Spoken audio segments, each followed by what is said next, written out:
राबां दखरा दुलाराय बर' फरायसा आफादनि बानजायनायाव दिनै गुबुन गुबुन बोसोरफोरनि बायदिनो देग्लाय मेट्रिक आरो एचएस आनजादाव उथ्रिसारनानै दखरानि बेन्दोङाव टप 10 जायगा आवग्रिनो हानाय फरायसाफोरखौ बरायनाय आरो मान बावनाय मोनसे हाबाफारि लादों। थारैनो बेयो जोंनि थाखाय खोब गोजोनथाव आरो गोग्गाथाव।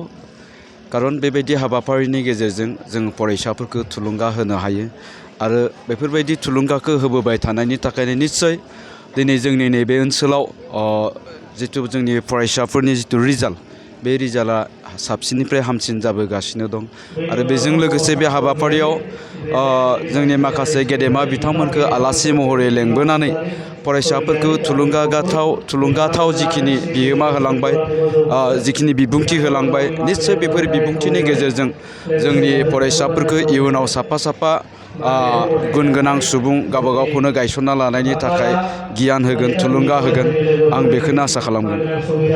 गोबां फरायसायानो थांखि सायख'नाय बा आयदा सायख'नो गोबां फेलें जादों मा बोसोन होगोन नोंथाङा? बे बेलायाव आं नैबे खोथाखौनो बुंगोन जोंनि गोबां बिमा बिफाफ्रा जे फरायसाखौ अर्थात गावनि फिसाखौ मा खालामनो नागिरदों थ' बिनि सायावनो गोनो गोथो आरो बेबायदि गोनो गोथो जायोब्ला जों बिमा बिफाया मालाबाबो गावनि गथ'खौ बुंनाय नङा जे नोङो डक्टर जानांगौ इन्जिनियार जानांगौ बा मेट्रिकआव 98% लाखिनांगौ हायार सेकेन्डारियाव 99% लाखिनांगौ दा बे खोथाफोरखौ जों बिमा बिफाफ्रा मालाबा बुंफेरनाय नङा।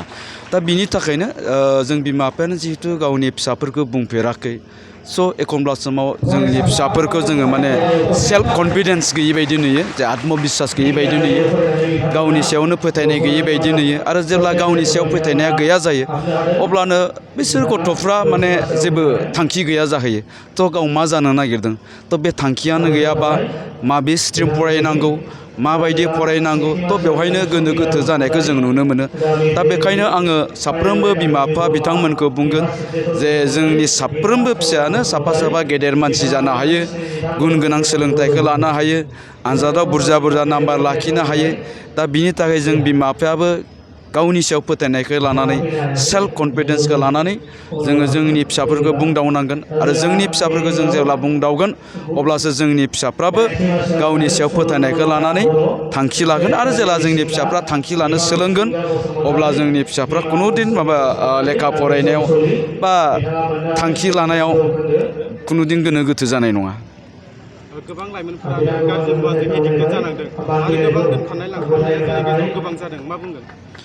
दा बेनो दहाय एसे सिगाङाव बुंनायानो जेलानोखि सासे फरायसाया जेबो थांखि गैया जायो दा थांखि गैया जाब्लानो गुबुन समावहाय मालाबा समाव जोङो माने एन्टि ससियेल एक्टिभिटिसजों लोब्बा जालाङो खारन थांखि गैयाबा बेहा खामानियानो गैया थ' खामानि गैयाबा बिदिनो माने गोदाव सोराव जायो लामा आन्दायो थ' बेखायनो जोंनि साफ्रोमबो फरायसाफ्रा जाहाथे सांग्राङै थांखिखौ लानानै फरायलाङो आरो बिनि सायाव जों बिमा बिफायाबो जाहाथे सांग्रां जायो जाहाथे जोंनि फिसाफ्रा खुनुदिन बेफोरबायदि लामाथिं थांनो हाया थ' बे बेलायाव आङो बिमा बिफाफोरखौनो बांसिनै दाय हमगोन। थ' दिनैनि दिनाव जों बिमा बिफाफ्रा गावनि गथ'खौ अननायखौनो जोथोन लानाय होननानै सानो थ' अननायानो जोथोन लानाय नङा। दा बेखायनो साफ्रोमबो बिमा बिफाया जुदि सांग्राङै गावनि गथ'खौ जोथोन लायोब्ला जोंनि फिसाया मालाबाबो ड्राग्स एडिक्टेड जाया गान्जा फाग्ला जाया बाइकनि फाग्ला जाया।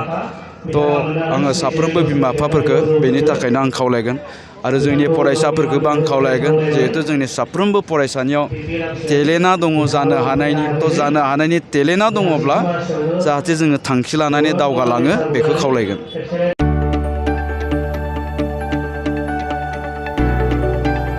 गोजोनथाव खौरां बर'नि आंगोथार गोथाव ओंख्रि जानो मोजां मोनग्रा रायजो राजाफोरनि थाखाय गोजोनथाव खौरां। बर'नि आंगोथार ओंख्रि जानो मोजां मोनग्रा रायजो राजाफोरा बे गोदानै खुलिनाय लाइजौ हटेलाव हाबफैनो हागोन। जाखांफुहांनाय लाइमोन फालांगिरि गपेश बसुमतारिया अदालगुरिनि टंलायाव बेखेवदों बर'नि आंगोथार ओंख्रि मोनग्रा गंसे हटेल। अदालगुरि जिल्ला टंलानि मिउनिसिपाल बर्ड मावख'नि साखाथियाव गोदानै बर'नि गोग्गो जानाय आदारनि गंसे लाइजौ मुंनि हटेल बेखेवदों। अदालगुरि जिल्लानि सिङाव थानाय फालांगिरि नोगोर टंलायाव गोदानै खुलिनाय बे लाइजौ हटेलाव बर'नि दोरोङारि जाग्रा आदारजों लोगोसे गोबां जाग्रा आदारफोरबो मोननो हागोन। गोदानै बेखेवजानाय बे लाइजौ हटेलाव अमा बेदर, बोरमा, लकेल ना, साम', नारजि, अनला खारै, थास', मैथा आरो नाफाम आरो गोबां आइटेमफोरखौ मोननो हागोन। बेनिखायनो नोंथाङाबो अदालगुरि जिल्ला टंला लामाजों थांलाय फैलाय खालामोब्ला बे गोदानै खुलिजानाय लाइजौ हटेलाव हाबनानै बर'नि दोरोङारि गोथाव जाग्रा आदारफोरखौ जालांनो हागोन। आरो नोंथाङा नैबे 9101758967 जानबुं नम्बरनि गेजेरजों खौरां लाहरनानै आबुङै मिथिना लानो हागोन।